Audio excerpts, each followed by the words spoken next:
और समाधान। जलवायु परिवर्तन। जलवायु परिवर्तन को समझने से पूर्व यह समझ लेना आवश्यक है कि जलवायु क्या है। सामान्यतः जलवायु का आशय किसी दिए गए क्षेत्र में लंबे समय तक औसत मौसम से होता है। अतः जब किसी क्षेत्र विशेष के औसत मौसम में परिवर्तन आता है तो उसे जलवायु परिवर्तन कहते हैं। जलवायु परिवर्तन को एक स्थान विशेष में महसूस किया जा सकता है एवं संपूर्ण विश्व में भी यदि वर्तमान संदर्भ में बात करें तो इसका प्रभाव लगभग संपूर्ण विश्व में देखने को मिल रहा है। जलवायु परिवर्तन के कारण पृथ्वी के तापमान में वृद्धि होने से हिमनद पिघल रहे हैं और महासागरों का जल स्तर बढ़ता जा रहा है। परिणामस्वरूप प्राकृतिक आपदाओं और कुछ द्वीपों के डूबने की खतरा भी बढ़ रहा है। जलवायु परिवर्तन के कारण। जलवायु परिवर्तन के कारण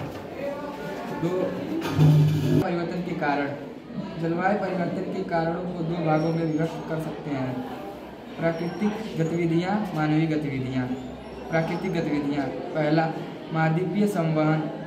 सृष्टि के प्रारंभ में सभी महाद्वीप एक ही बड़े धरातल के रूप में पृथ्वी पर हैं, किंतु सागरों के कारण धीरे धीरे वे एक दूसरे से दूर होते गए हैं और आज अनेक अलग अलग खंड बन गए हैं। महाद्वीपीय संवहन अर्थात महाद्वीपों का खिसकना अब जारी है, जिसकी वजह से समुद्री धाराएं तथा हवाएं प्रभावित होती हैं और इसका सीधा प्रभाव पृथ्वी की जलवायु पर पड़ता है। दूसरा, ज्वालामुखी विस्फोट। ज्वालामुखी विस्फोट होने से बड़ी मात्रा में विभिन्न गैसों जैसे कार्बन डाइऑक्साइड, सल्फर डाइऑक्साइड, जलवाष्प आदि तथा धूलकण वायुमंडल में उत्सर्जित होते हैं, जो कि वायुमंडल की ऊपरी परत समतापमंडल में जाकर फैल जाते हैं तथा पृथ्वी पर आने वाले सूर्य प्रकाश की मात्रा घटा देते हैं, जिसमें पृथ्वी का तापमान कम हो जाता है। तीसरा, पृथ्वी का झुकाव। पृथ्वी के झुकाव के कारण ऋतुओं में परिवर्तन होता है।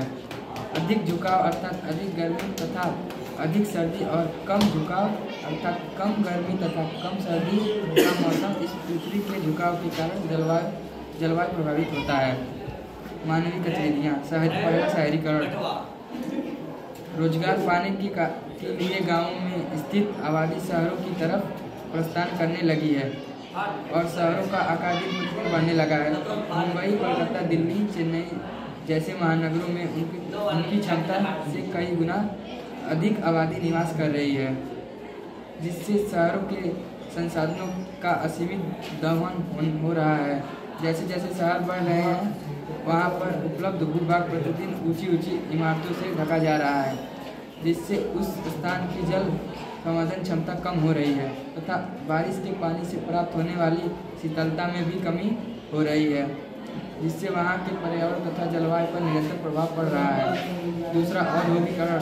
जलवायु परिवर्तन में औद्योगिक की बड़ी भूमिका है। विभिन्न प्रकार की मिलें वातावरण में sulphur dioxide, nitrogen dioxide, carbon dioxide तथा अनेक प्रकार की अन्य जहरीली गैस और धुआं हवा में छोड़ती हैं, जो वायुमंडल में काफ़ी वर्षों तक विद्यमान रहती है। यह ग्रीन हाउस प्रभाव, ओजोन परत का क्षरण तथा भूमंडलीय तापमान में वृद्धि जैसी समस्याओं का कारण बनते हैं। वायु, जल एवं भूमि प्रदूषण भी औद्योगिकरण की देन है। तीसरा, वन्योन्मूलन। निरंतर बढ़ती हुई आबादी की जरूरतों को पूरा करने के लिए वृक्षों को काटे जा रहे हैं।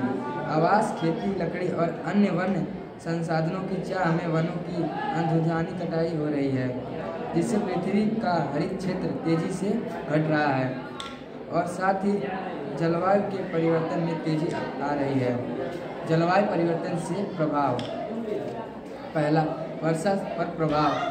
जलवायु परिवर्तन के परिणामस्वरूप दुनिया में मानसूनी क्षेत्रों में वर्षा में वृद्धि होगी, जिससे बाढ़, भूस्खलन तथा भूमि अपरदन जैसी समस्याएं पैदा होंगी।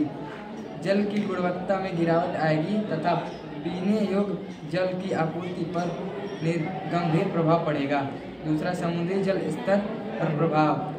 जलवायु परिवर्तन के फलस्वरूप ग्लेशियर के पिघलने के कारण विश्व का औसत समुद्री जल स्तर 21वीं शताब्दी के अंत तक 9 से 88 सेमी तक बढ़ने की संभावना है। इससे दुनिया की आधी से अधिक आबादी जो समुद्र से 60 किलोमीटर दूरी पर रहती है पर विपरीत प्रभाव पड़ेगा। जलवायु परिवर्तन परिणामस्वरूप भारत के उड़ीसा, आंध्र प्रदेश, तमिलनाडु, केरल, कर्नाटक, महाराष्ट्र, गोवा, गुजरात और पश्चिम बंगाल राज्यों के तटीय क्षेत्र जलमग्नता के शिकार होंगे। तीसरा, जल विविधता पर प्रभाव। जलवायु परिवर्तन का प्रभाव जल विविधता पर भी पड़ेगा। किसी भी प्रजाति को अनुकूलन हेतु समय की आवश्यकता होती है। वातावरण में अचानक परिवर्तन से अनुकूल से प्रभाव में उनकी मृत्यु हो जाएगी। जलवायु परिवर्तन से निपटने हेतु वैश्विक प्रयास।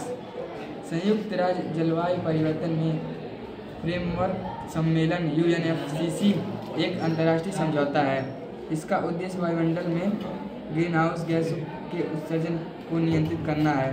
पेरिस समझौता जलवायु परिवर्तन से निपटने के लिए एक अंतर्राष्ट्रीय समझौता है।